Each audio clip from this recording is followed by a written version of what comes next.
नमस्कार साथियों, स्वागत है आप सभी का अंकित इंस्पायर्स इंडिया पर। मैं हूं अंकित अवस्थी। असल में आप में से बहुत सारे लोग कमेंट लिख करके पाकिस्तान इलेक्शन के बारे में अपडेट मांग रहे थे। हम भी आप ही की तरह अपडेट के लिए निरंतर समाचार पत्र पत्रिकाओं को, पाकिस्तान की वेबसाइट्स को, न्यूज़ चैनल्स को फॉलो कर रहे थे। लेकिन वहां के हालात देखकर लगता यह है कि पाकिस्तान में सही मायने में लोकतंत्र की बहाली नहीं होने वाली है। हालांकि कहने के लिए यहां पर चुनाव भले ही हुए हों 8 फरवरी को, रिजल्ट बाई 9 आने ही थे। 8 तारीख की रात तक ही रिजल्ट की उम्मीदें की जा रही थी। लेकिन जिस समय हम ये आपके सामने सेशन लेकर आ रहे हैं, उससे कुछ समय पूर्व ही पूरी सीटों की भी घोषणा अभी तक नहीं हुई है। और ऐसी स्थिति में चुनाव की धांधली के बाद चुनाव के रिजल्ट को किस तरह मैनिपुलेट किया गया है और उस मैनिपुलेशन से क्या क्या संभव है, जिनमें सबसे बड़ी संभावना जो मुझे लगती है, जैसे आज तक हुआ है पाकिस्तान में कि कोई भी प्रधानमंत्री पूरे 5 साल के लिए नहीं रह पाया, वैसी ही स्थिति यहां पर बनने की संभावना है। यानी कि सेना का शासन या इनडायरेक्टली सेना का दखल फिर से बहाल होने वाला है, ऐसी हम कल्पना कर रहे हैं। आप पूछेंगे ऐसा क्यों? क्योंकि इतिहास पाकिस्तान का गवाह है कि यहां पर कभी भी पूर्ण बहुमत लेकर के अगर कोई सरकार बनी है तो उसको सेना ने पलटा दिया है, नहीं बनी है तो सुप्रीम कोर्ट ने हटा दिया है। सेना ने इनडायरेक्टली कंट्रोल रखते हुए आज तक कभी किसी पीएम को 5 साल का टेन्योर पूरा नहीं करने दिया है। यह इनका इतिहास है। और इसी इतिहास में पाकिस्तान के अंदर मिलिट्री रूल भी 3 बार रह चुका है, और छोटा मोटा नहीं रहा है।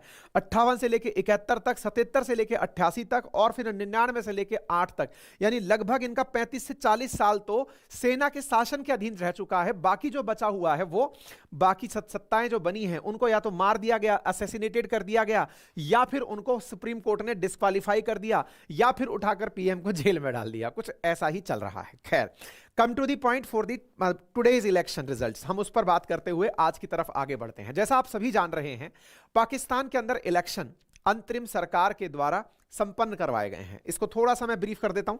जैसा आप सभी को पता है कि पाकिस्तान के अंदर इमरान खान के साथ जो भी चल रहा है, बहुत लंबा चौड़ा इतिहास है। लंबे चौड़े इतिहास के अंदर जानकारी यह है कि जिस दिन रशिया यूक्रेन कन्फ्लिक्ट शुरू हुआ फरवरी के अंदर, इमरान खान गए रशिया, अमेरिका हुआ नाराज। अमेरिका ने इमरान खान को पलटाने के लिए शहबाज शरीफ से कहा कि इसकी पार्टी के लोगों को खरीद लो। लोग खरीदे गए, खरीदने के बाद सत्ता पलट दी गई और शहबाज शरीफ पीएम बन गए। ये इमरान खान ने पब्लिकली आकर एक साइफर का मतलब हवाला देते हुए, एक पत्र का हवाला देते हुए कहा था कि देखो, अमेरिका मेरी सरकार हटाना चाहता है क्योंकि मैं रशिया गया था। रशिया यूक्रेन कन्फ्लिक्ट में यूक्रेन तो आज भी सर्वाइव कर रहा है, लेकिन पाकिस्तान पूरी तरह तहस नहस हो गया है एक पॉलिसी के चलते। अब यह हुआ, अमेरिका ने शहबाज शरीफ की सरकार बनवाई। शहबाज शरीफ कौन थे? इनके छोटे भाई थे। ये कौन है? नवाज शरीफ, इनके छोटे भाई। नवाज शरीफ तब क्या कर रहे थे जब ये सत्ताएं हो रही थी?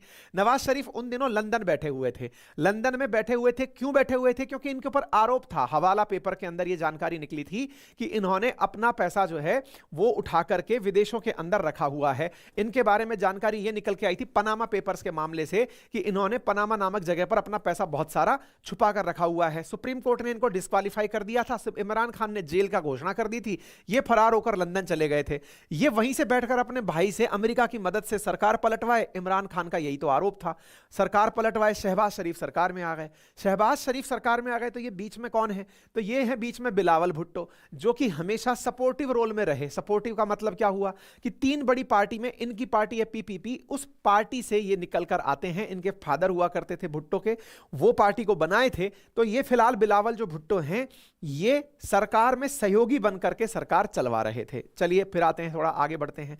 तो शहबाज शरीफ जो बैठे हुए हैं, उनके छोटे भाई शहबाज शरीफ के बड़े भाई नवाज शरीफ, बिलावल भुट्टो और इमरान खान, 3 पार्टी लीडर्स की पार्टियां फिलहाल इलेक्शन में हैं। उन इलेक्शन में इमरान खान का जो हुआ वो आप सबको अगर नहीं भी पता है तो ब्रीफ में इतना सा जान लीजिए कि जब इनको सत्ता से हटाया गया तो इनके साथ कुछ और भी कार्य किए गए। और वो क्या था कि इनकी पॉलिटिकल पार्टी की मान्यता ही रद्द कर दी गई। इनका चुनाव चिन्ह था बल्ला, बैट, उसको भी रद्द कर दिया गया। तो अब आप विचार कीजिए, इमरान खान को उठाकर जेल में डाल दिया ऑलमोस्ट 34 साल के लिए। इनकी बीवी बुशरा खान को, उनको भी जेल में डाल दिया। और तो और इसके पीछे पीछे इनकी पॉलिटिकल पार्टी का जो पीटीआई नाम की पार्टी है, पाकिस्तान तहरीक इंसाफ, उसकी राजनीतिक मान्यता रद्द कर दी गई। अब सोचिए, चुनाव से पहले इनके यहां पर अगर पार्टी की राजनीतिक मान्यता रद्द कर दी जाए तो फिर राजनेता चुनाव लड़ेंगे कैसे? तो लड़ने पर आपको जानकारी दूं कि इन्होंने निर्दलीय चुनाव लड़े, यानी कि जो पाकिस्तान तहरीक-ए-इंसाफ के कार्यकर्ता थे वो निर्दलीय चुनाव लड़े, बिना किसी पार्टी सिंबल के चुनाव लड़े, उन्हें डिफरेंट डिफरेंट प्रकार के सिंबल्स बांटे गए। उसके बावजूद भी वो सबसे बड़ी पार्टी बनकर निकले हैं। इतना ही नहीं, चुनाव रिजल्ट्स जिस समय आने चाहिए थे, अगर उस समय तक की ही सही से खबर देखी जाए, क्योंकि यह माना गया था 8 तारीख को चुनाव खत्म हुए, 8 तारीख की रात को 2 बजे तक रिजल्ट इनके आ जाने थे। उन रिजल्ट के मुताबिक तो इनकी पीटीआई के जो निर्दलीय उम्मीदवार थे ये सबसे ज्यादा टॉप परफॉर्मिंग निकल कर आ रहे थे। लेकिन रात को खेला बदला, इमरान के लोगों के वोट दूसरी जगह खाते में डाले गए। बाद में सुनाई दे रहा है कि नवाज शरीफ बिलावल भुट्टो के साथ संभवतः सरकार बनाने के लिए वापस आ जाएंगे, जो पहले चल रहा था वैसा ही आ जाएगा। और ऐसा होता है तो क्या इमरान के समर्थक शांति रखेंगे?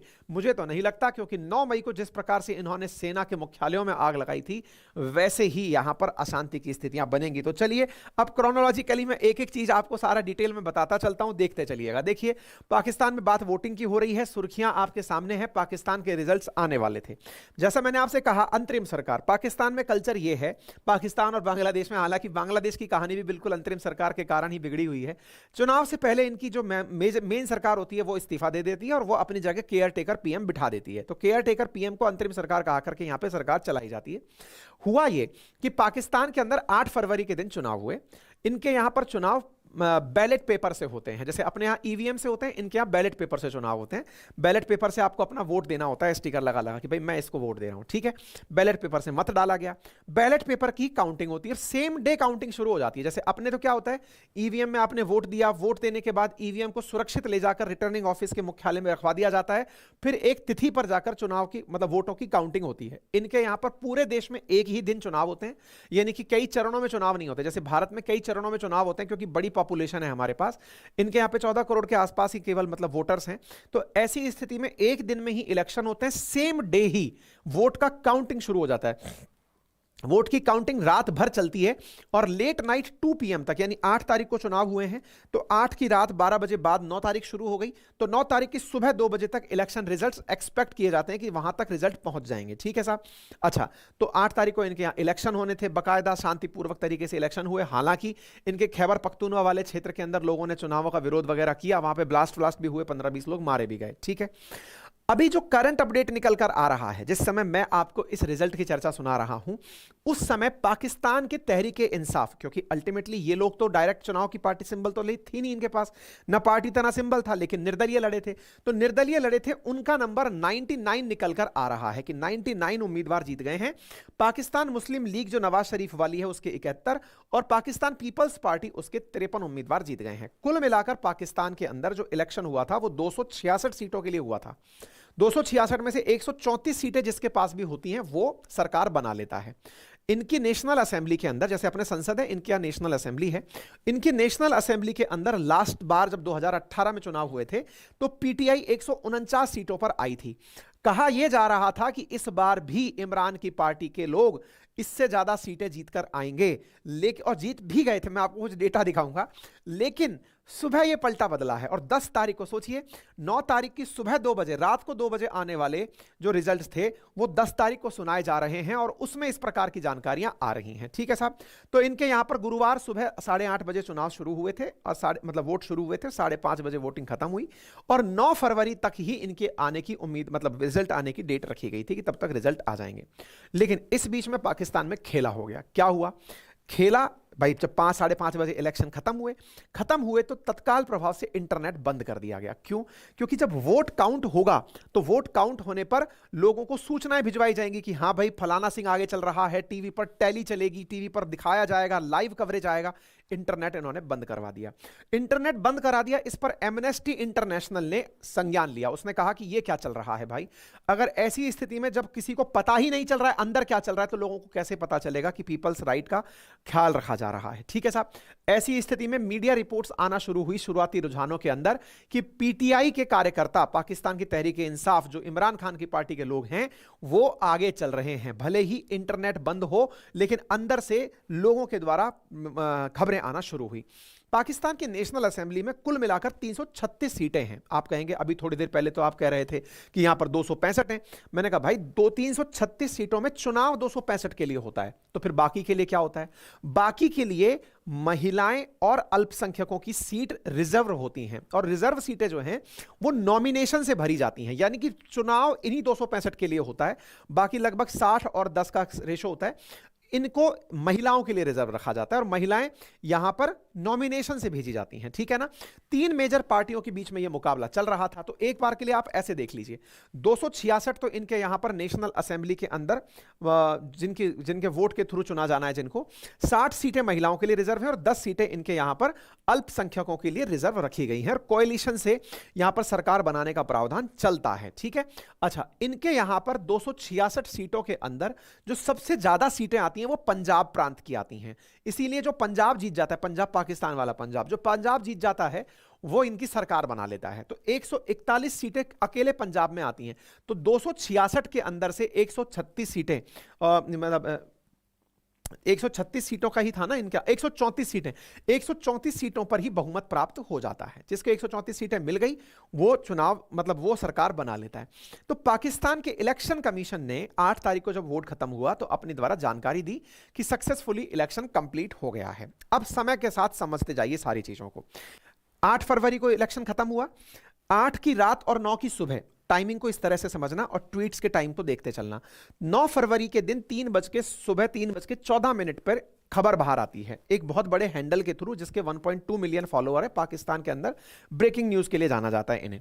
मरियम नौफल नाम है इनका। इन्होंने क्या न्यूज डाली कि पीटीआई के जो इंडिपेंडेंट उम्मीदवार थे वो 136 सीटें जीत चुके हैं। अब आप ध्यान से समझना और देखिए, ईवीएम के केस में अपने यहां पर क्या होता है कि भाई जिसको जितने वोट मिल रहे हैं, अपने यहां पर कई चरणों में मतदान होता है कि भाई उस जगह का बैलेट पेपर खुलेगा, उस जगह का खुलेगा, उससे वोट बढ़ते चले जाएंगे, और दूसरा या तो जिसको कम मिल रहे हैं वो कम होते चले जाएंगे। इनके यहां पर जीते हुए उम्मीदवार के वोट कम हो सकते हैं, ये कला पाकिस्तान में पाई जाती है। 136 सीटों पर पीटीआई के उम्मीदवार आगे चल रहे थे, आगे चलते गए साहब। इसमें एक इंटरेस्टिंग फैक्ट निकल कर आया, फिर थोड़ा और परिवर्तन टाइमिंग के हिसाब से 9 फरवरी यानी कि कल के दिन सुबह 4:15 पर इन्हीं का पीटीआई, पाकिस्तान की तहरीके इंसाफ, कांग्रेचुलेट करती है सबको कि भैया बढ़िया हुआ, हम 154 सीटें जीत चुके हैं। आप सोचिए, लेटेस्ट अपडेट, नेशनल असेंबली के अंदर पीटीआई की पोजीशन 154 सीट। इंटरेस्टिंग था। आज का न्यूज मैंने क्या सुनाया, 99 सीट। क्या हुआ फिर 154 का? खेला हुआ खेला। सर्वे भी बता रहे थे कि इमरान सबसे पसंदीदा व्यक्ति हैं, सब तरह की चीजें चल रही थी। लेकिन पाकिस्तान के अंदर इलेक्शन तो आप जानते ही हैं। पाकिस्तान के इस इलेक्शन में पाकिस्तान मुस्लिम league, Pakistan Tehreek Insaf, Pakistan peoples party से मुजाहिद मुत्ताहिदा कौमी मूवमेंट, आवामी नेशनल पार्टी, ये सब पार्टी चुनाव में थी। फिर अपडेटेड खबरें आना शुरू होती हैं कि पाकिस्तान की पीटीआई जीत चुकी है। यानी कि कल, यानी 9 तारीख के दिन सुबह जब आप सो रहे होंगे, लगभग मध्य रात्रि 2-3 बजे के आसपास, उस समय पीटीआई जीत चुकी थी चुनाव। खबरें आने लग गई थी 150 से ज्यादा जीत चुकी है। वर्ल्ड टाइम्स में खबरें चल रही हैं कि 150 से ज्यादा पीटीआई चुनाव जीत चुकी है। सब कुछ सही चल रहा था। अचानक सुबह 7:34 पर पीटीआई का ट्वीट आता है कि भाइयों गड़बड़ होना शुरू हो गया है। गड़बड़ होना कैसे शुरू हुआ है? तो बोले भाई रात को ही जब हम जीतने की खबर दे रहे थे, सेना का इंटरफेरेंस शुरू हो गया। यानी 8 की रात और 9 की सुबह, अर्ली इन द मॉर्निंग 2-3 बजे के आसपास, ये मतपेटियां हैं जिन मतपेटियों को सेना अपने कब्जे में लेना शुरू कर चुकी थी। यानी कि चुनाव के रिजल्ट आने शुरू हो रहे थे। देखिए, सेना भी नहीं चाहती कि इमरान खान सत्ता में आए। पहले इस गेम को समझ लीजिए। क्यों? क्योंकि इमरान खान ने ही आरोप लगाया था कि सेना से मिलकर के शहबाज शरीफ ने उनकी सरकार गिराई है, और सेना के कारण, इमरान खान के उकसावे के कारण लोगों ने सेना पर 9 मई को हमला कर दिया था, जिसे पाकिस्तान के इतिहास में ब्लैक डे कहा गया। आज तक सेना पर जनता ने हमला नहीं किया, सेना के मुख्यालयों पर हमला हुआ पाकिस्तान में 9 तारीख को, ठीक है। ऐसी स्थिति में यहां पर सेना रात को बाहर आती है और आकर के इन मतपतों को अपने कब्जे में लेना शुरू करती है। इनके यहां पर वोट काउंट करके डाले जाते हैं ना, इन्होंने इन बैलेट पेपर्स को ही कब्जे में लेना शुरू कर दिया। इंटरेस्टिंग चीजें जो देखना शुरू हुई न्यूज चैनल्स में, वो बड़ी शानदार थी। क्या? किसी इंडिपेंडेंट आदमी को, यानी पीटीआई का उम्मीदवार, आईएनडी के नाम से जाना गया, इंडिपेंडेंट के नाम से, उसको 76,000 वोट मिले हुए थे। आप विचार कीजिए। और 76,000 वोट से लाइव में ही वो 67,000 वोट पर चला जाता है और इमरान, ये जो नवाज शरीफ की पार्टी का उम्मीदवार है, ये आगे आगे आ जाता है। आप विचार कीजिए कैसे हुआ होगा। तो ये कुछ ऐसे हुआ था। मतलब क्या हुआ था? मतलब ये हुआ था कि यहां पर धांधली करके बैलेट पेपर्स पर खुद से इस प्रकार से अटेस्ट कर करके या फिर सील लगा लगा करके चुनाव वोट दिया गया था। आप अंदाजा लगाइए, जिसको वोट मिल चुके हैं वो नीचे कैसे आ सकता है। इनके यहां पर लाइव कवरेज में ऐसा हुआ। जब ऐसा हुआ तो इनके यहां की टीवी बंद करा दी गई कि नहीं नहीं नहीं भाई, ये चीजें बंद करो। तो रात को टीवी का टेलीकास्ट बंद हो गया, क्योंकि लोग इस चीज को डालना शुरू कर दिए कि ये क्या हो रहा है भाई। पहले जो व्यक्ति इतने वोट ले चुका है, लिए हुए वोट कम कैसे हो सकते हैं? तो लिए हुए वोट कम करा करके ऐसे कम हो सकते हैं। ये फुटेज बाहर निकल कर आई। ठीक है, और इंटरेस्टिंग क्या हुआ सोचकर देखिए, नवाज शरीफ के केस में क्या हुआ होगा। नवाज शरीफ चुनाव लड़ते हैं लाहौर की सीट से, सीट नंबर 130 से। नवाज शरीफ वोट देने चुनाव के बारे में जो हुआ वो हमने अपने ट्विटर हैंडल पर भी डाला था, आप उसको भी बड़ा इंटरेस्टिंग तरीके से समझिएगा। यहां से नवाज शरीफ जीत गए हैं। नवाज शरीफ के बारे में पता चला, इनके निर्वाचन क्षेत्र में कुल 2,93,000 वोट पड़े थे। 2,93,693 वोट पड़े थे। वैध मत यानी कि जो लीगल वोट काउंट किए गए, वोट गिरे हैं 2,93,000, और जो लीगल वोट काउंट किए गए वो कितने हैं? 2,94,000 ज्यादा काउंट किए गए हैं। यानी कि आपने जितने डले नहीं उससे ज्यादा काउंट कर लिए। और इंटरेस्टिंग चीजें और क्या है, और इंटरेस्टिंग बात यह है, जितने उम्मीदवार खड़े हुए थे उनमें से लगभग 14 उम्मीदवार ऐसे थे जिन्हें शून्य वोट मिला। अरे भाई, खुद को तो वोट दिया होगा, वो खुद के लोग भी तो उसको वोट दिए होंगे। यानी नवाज शरीफ भी धांधली के साथ जीते हैं, ऐसा साफ साफ यहां पर दिख रहा है। तो पाकिस्तान के बारे में हमने कल पूरे टाइम आपको ट्विटर पर अपडेट दिया था। एक चीज जो यहां पर बहुत वायरल हुई पाकिस्तान में, पाकिस्तानी लोगों के द्वारा जो इमरान के प्रति प्यार दिखाया गया है, उसका एक जबरदस्त ट्वीट वायरल हुआ। ये एक बुजुर्ग हैं जो चुनाव के अंदर वोट देने गए हैं और वोट देते समय ये कह रहे हैं कि मैं वोट देने आया हूं पाकिस्तान को। पाकिस्तान बोले तो इमरान खान को। और ये रोते हुए कह रहे हैं कि पाकिस्तान को बचा लो। क्यों? क्योंकि पाकिस्तान मतलब इमरान खान, और इमरान खान जेल में हैं, और ये जो लोग बैठे हैं सत्ता में, ये किसी ना किसी प्रकार की धांधली करके उसे चुनाव जीतने नहीं देंगे। इस प्रकार से इन्होंने रोते हुए अपने दर्द को बयान किया। इतना ही नहीं, इन्होंने अपनी बात को ये मेंशन करते हुए कहा कि पाकिस्तान के हालात बदतर हैं। आप सुने, इंटरनेट के बारे में ये बोल पड़े। इन्होंने इंटरनेट के बारे में कहा कि सोचिए कि जो एक ही पार्टी के मोबाइल में इंटरनेट चल रहे हैं, बाकी के पास इंटरनेट नहीं चल रहा है, इतना ज्यादा। मैं वोट डाला, सच्चाई को वोट डाला, पाकिस्तान को देने आया हूं। सबको पता है, सबको पता है जो जेल में है, वही सच्चाई, उसी को डाला है, पाकिस्तान को वोट डाला है। ये रोने लगा। अभी भी जो लोग सुन रहे हैं उनको क्या पैगाम देंगे कि 5 बजे से पहले निकले और वोट कास्ट करें? सब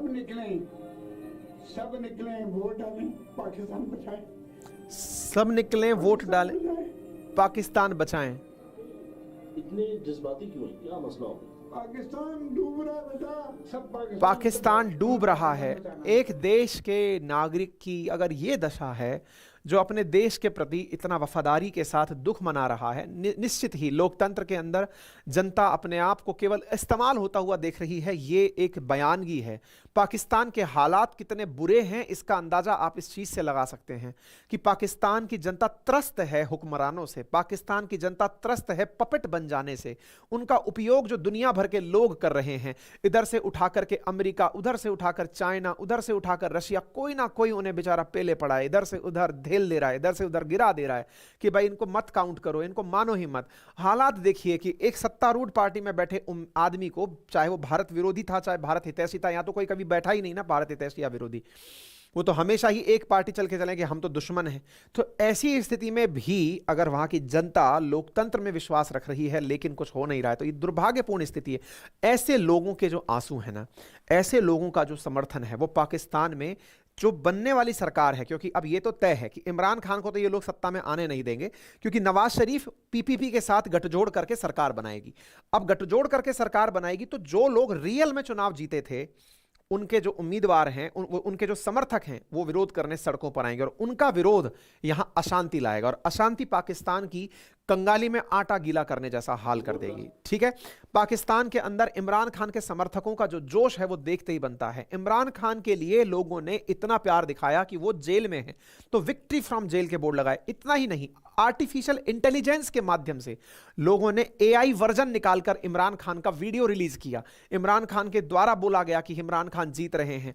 यहां पर देखिए कि मतलब ये बहुत बढ़िया से मेजॉरिटी के साथ जीत रहे थे। आप देखिए इमरान खान के ऑफिशियल ट्विटर हैंडल से ट्वीट आया कि ये इलेक्शन जीत रहे हैं। इमरान खान के प्रति पाकिस्तान के अंदर जोश है और पाकिस्तान के लोग उनको जिता रहे थे। लेकिन ये जो शेर आया, कौन शेर? क्योंकि जिसकी पार्टी का सिंबल शेर है नवाज शरीफ, ये चुनाव जीतने की सुर्खियां दे देते हैं कि साहब हम तो चुनाव जीत गए। तो ये आपके सामने है, नवाज शरीफ खुद को ही डिक्लेयर कर देते हैं कि हम लैंडस्लाइड विक्ट्री लेकर जीते हैं, जबकि आपके सामने नंबर्स हैं। ये जीते हुए क्यों कह रहे हैं खुद को? क्योंकि दूसरी पार्टी के साथ सहयोग से चुनाव सरकार बनाएंगे। ये अब सरकार बनाएंगे तो क्या होगा वो आपके सामने है। आप इधर देखिए, ये खुद कह रहे हैं कि हम आप सभी को बधाई देते हैं कि पाकिस्तान मुस्लिम लीग सबसे बड़ी पार्टी बनकर उभरी।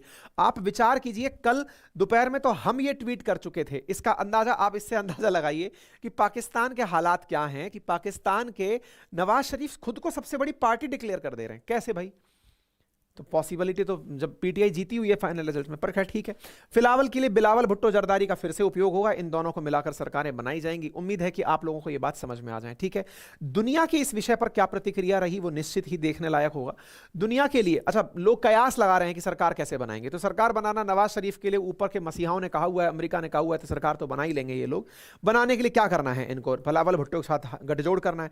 वो मिलता है तो ठीक है, नहीं तो निर्दलीय उम्मीदवारों को धमका के खरीद लिया जाएगा। क्योंकि जो सेना है वो इनके साथ मिलकर के काम करवा रही है। जो सेना इनके रिजल्ट पलटा सकती है तो इनके साथ चुनाव भी जिताने के लिए निर्दलीय उम्मीदवारों को धमका करके वोट उनके इनको दिलवाए जा सकते हैं। तो ऐसी स्थिति में इनका जीतना तो सबने तय मान ही लिया है, पहले ही तय मान लिया था। ये चुनाव लड़े भी जबरदस्ती थे। ठीक है, पाकिस्तान को लेकर के दुनिया भर के अखबारों ने कवरेज दी है। सब यही बोल रहे हैं कि we are waiting and watching, मतलब देख रहे हैं और हम बस ऑब्जर्व कर रहे हैं। यूके हो चाहे यूएस हो, सब लोग अपने स्तर पर यही सब जानकारी दे रहे हैं कि हम ऑब्जर्व कर रहे हैं, हम नोटिस कर रहे हैं, हम सब लोग ऑब्जर्व कर रहे हैं। यूएस कह रहा है कि हम इनके साथ में बहुत अच्छे रिश्ते लेकर आगे चलने वाले। ऑब्वियस सी बात है, तुम्हारा ही तो खेला सब हो रहा है, तुम्हारा ही तो हाथ है जिसकी वजह से ये सब हो रहा है। पाकिस्तान एक पपेट बन करके रह गया है अमेरिका का, और वो सब चीजें पब्लिकली सबके सामने निकल करके आई हैं। यूरोपियन कमीशन भी कह रहा है कि हम वेट एंड वॉच कर रहे हैं। वेट एंड वॉच कुछ भी नहीं है। भारत से पूछा गया आप क्या, तो भारत ने कहा हमें इसकी परवाह नहीं, क्या चल रहा है, हमारे तो दुश्मन ही थे, पहले भी थे, आज भी, इसमें क्या दिक्कत है। ठीक है ना। बाकी आप इस विषय पर क्या सोचते हैं कमेंट बॉक्स में बताइएगा। लोकतंत्र की मजबूती किस प्रकार सुनिश्चित की जाए, किस तरह से और चीजें चेक एंड बैलेंस किए जाएं। क्या पाकिस्तान का उदाहरण आपको कोई मैसेज देता है? क्या आपको नहीं लगता कि पाकिस्तान के अंदर आने वाली अनस्टेबिलिटी भविष्य में फिर से अस्थिरता का माहौल लाएगी, और अस्थिरता का माहौल यहां पर भविष्य में सैन्य शासन की तरफ कदम बढ़ाएगी? अगर ऐसा नहीं हुआ तो यहां पर हिंसक प्रदर्शन होंगे। यह मेरा फोरकास्ट है। आप क्या सोचते हैं कमेंट बॉक्स में जरूर बताइएगा। गुजारिश आपसे इतनी है कि चैनल पर नए हैं तो सब्सक्राइब करना बिल्कुल ना भूलिए। सेशन को जितना हो सके साथियों से साझा करिए। Thank you so much. अपना ख्याल रखिए।